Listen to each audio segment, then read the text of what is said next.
Assalamualaikum warahmatullahi wabarakatuh. Nah, sebelum kita memulai pembelajaran kita hari ini, marilah kita berdoa menurut agama dan kepercayaan kita masing-masing. Berdoa, mulai.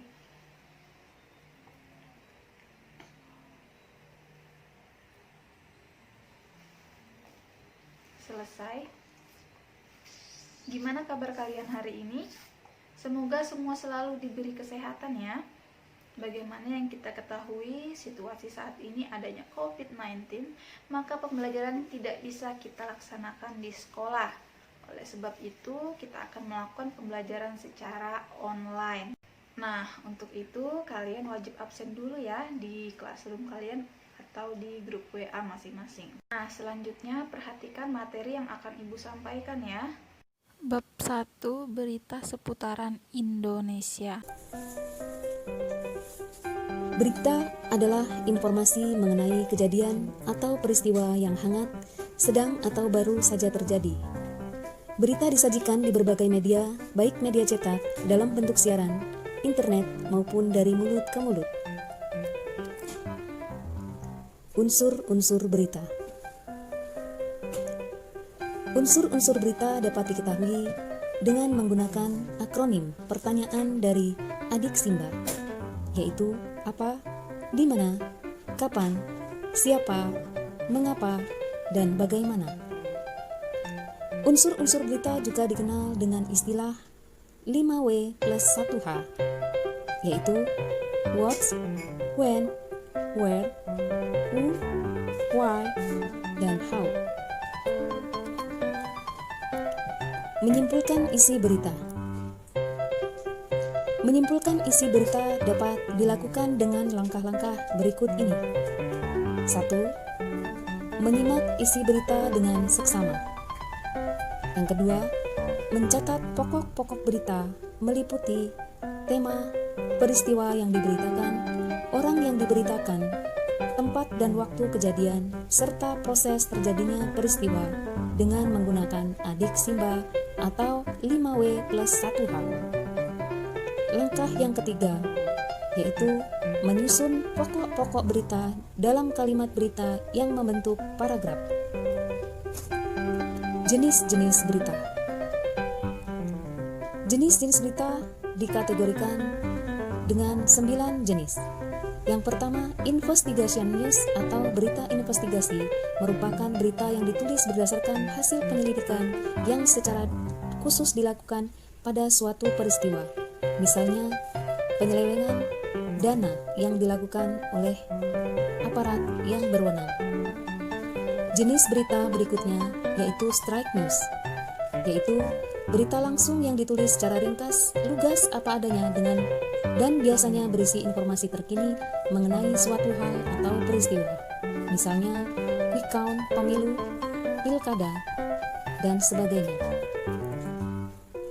Jenis berita yang selanjutnya, feature story, yaitu penulis mencari fakta yang menarik pembaca. Penulis memberikan reading eksperimen kepada pembaca dengan gaya yang humoris. Misalnya, cerita perjalanan, kuliner, dan sebagainya.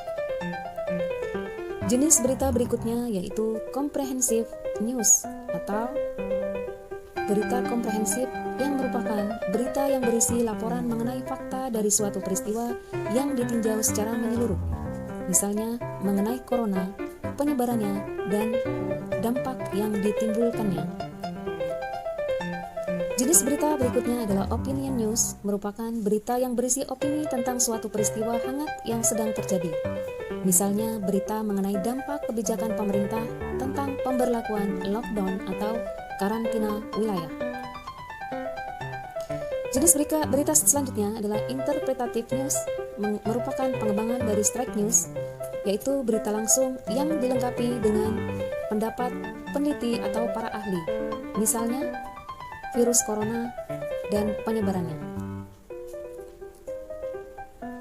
Jenis berita selanjutnya adalah soft news, merupakan bagian dari straight news, yakni berita langsung terbaru yang sifatnya ringan, biasanya didukung berita utama, misalnya berita tentang keramaian tempat wisata pada masa liburan atau setelah masa pandemi. jenis berita berikutnya yaitu deep news. Disebut juga berita mendalam, yaitu menyajikan berita yang berisi ulasan mengenai suatu peristiwa. Misalnya hilangnya seorang anak yang ternyata diculik oleh ibu tirinya dan ditemukan sudah tewas. Ciri-ciri berita. Adapun ciri berita yang pertama adalah aktual, yaitu informasi yang disajikan terbaru, bukan informasi lampau atau disebut juga dengan berita kekinian. Ciri berita yang selanjutnya yaitu faktual, yaitu informasi yang benar-benar terjadi dan dapat ditelusuri kebenarannya. Ciri berita berikutnya yakni penting atau menarik, bukan peristiwa sehari-hari yang dilakukan atau dialami kebanyakan orang. Ciri berikutnya kronologis, atau alur peristiwa disajikan secara runtut berdasarkan adik Simba atau 5W plus 1H.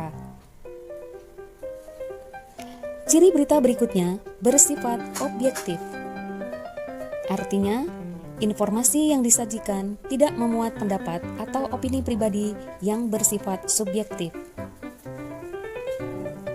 Yang terakhir, berita menggunakan ragam bahasa baku atau komunikatif sehingga dapat dimengerti dan tidak bersifat ambigu. Struktur berita. Struktur berita terbagi menjadi 3 bagian, yaitu orientasi, peristiwa, dan sumber berita. Pada bagian orientasi merupakan pembukaan hal yang akan diberitakan. Bagian orientasi pada umumnya berada di awal sebagai pengantar menuju bagian peristiwa. Bagian kedua, peristiwa. Peristiwa merupakan tahap inti dari sebuah berita. Berita dinarasikan sedemikian rupa sehingga tersaji beberapa fakta yang kemudian dimunculkan sebagai sajian berita terkini yang meliputi 5W dan 1H atau bisa menggunakan adik Simba. Struktur berita berikutnya adalah sumber berita. Sumber berita merupakan referensi dari narasumber di dalam berita. Sumber berita tidak selalu berada di akhir berita, namun bisa berada di dalam berita itu sendiri. Struktur berita juga dikenal dengan istilah piramida terbalik, yakni terdiri dari 3 bagian utama, yaitu lead atau kepala informasi terpenting, yang terdiri dari rangkuman atau intisari pembaca segera tahu informasi terkandung di tulisan di bawahnya. Bagian kedua, body atau tubuh detail penting. Penjelasan lebih lanjut dari unsur 5W plus 1H yang sepintas dijelaskan di lead atau paragraf pertama. Bagian terakhir, yaitu tail atau ekor, info tambahan. Penjelasan tambahan yang terkait dengan inti berita sebelumnya. Kaidah kebahasaan. Dalam berita, terdapat beberapa kaidah kebahasaan, yaitu bahasa yang digunakan baku dan sederhana, menarik, singkat, padat, dan lugas, komunikatif, netral, atau objektif. Yang kedua, menggunakan kalimat langsung untuk mengutip pernyataan narasumber yang ditandai dengan tanda petik 2 dan disertai keterangan penyertanya. Berikutnya, penggunaan konjungsi bahwa yang berfungsi sebagai penerang kata yang diikutinya. Penggunaan konjungsi temporal atau penjumlahan, misalnya kemudian, sejak, setelah, awalnya, dan akhirnya. Kemudian, kaidah kebahasaan berikutnya menggunakan kata kerja mental, yakni kata kerja yang terkait dengan hasil pemikiran, berasumsi, berkesimpulan, dan berpraduga. Yang terakhir, penggunaan fungsi keterangan waktu dan tempat. Langkah-langkah menulis berita. Adapun langkah-langkah menulis berita, yang pertama, menentukan sumber berita, yakni narasumber yang akan diwawancarai. Yang kedua, mendatangi sumber berita atau menentukan narasumber yang akan diberitakan.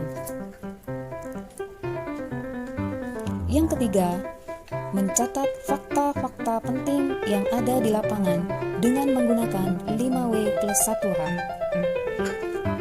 Langkah yang terakhir, mengembangkan catatan menjadi berita yang utuh dengan memperhatikan struktur dan kaidah kebahasaannya.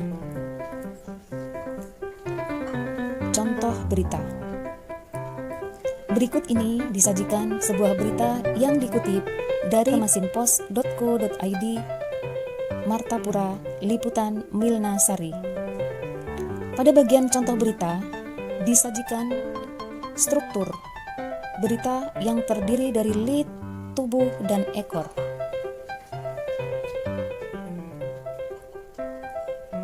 Yuk kita berlatih soal. Latihan 1.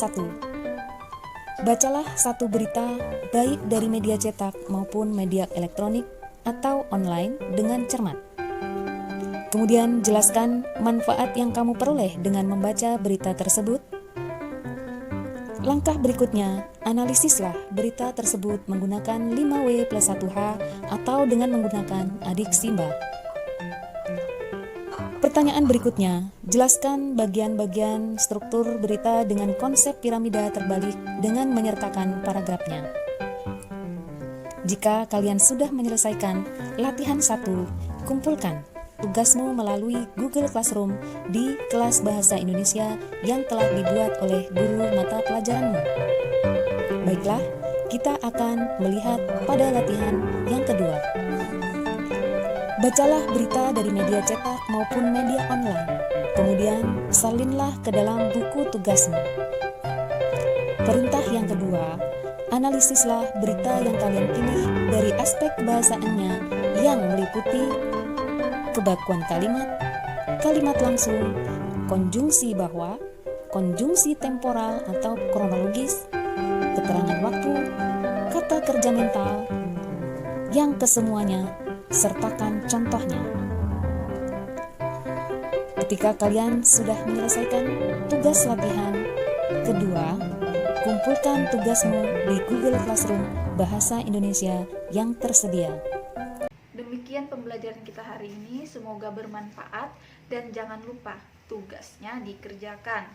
Terima kasih. Wassalamualaikum warahmatullahi wabarakatuh.